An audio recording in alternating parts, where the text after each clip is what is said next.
তাহলে হাইড্রোজ দিতে হবে না। আপনি একটু গণমাধ্যমের কাছে একটু বলেন যে হাইড্রোজ ছাড়া যে জিলাপি বানানো যায়, জিলাপিতে কি কি দিতে হয় সেটা একটু সবাই একটু বলেন। আসসালামু আলাইকুম। এখন সবাই আগে হাইড্রোজ দিত, এখন আর হাইড্রোজ না দিলেও হয়, কারণ দেখা গেছে যে 2-3 ঘন্টা আগে খামিরটা মেরে রাখে, তারপরে ওটা ই করলে পরে হয়। আর কি কি দিতে হয়? অ্যারারুট আর বেসন।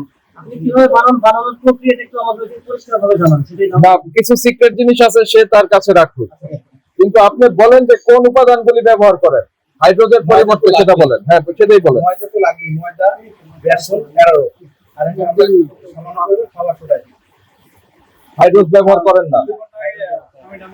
আর খামির তৈরি করার পরে 2 ঘন্টা রেখে দেন, ঠিক আছে? আচ্ছা, তাহলে আপনি কি বলবেন যারা বলে যে আসলে হাইড্রোজ ছাড়া জিলাপি হয় না, তাদের ব্যাপারে কি বলবেন?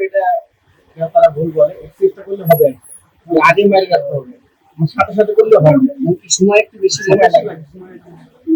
ঠিক।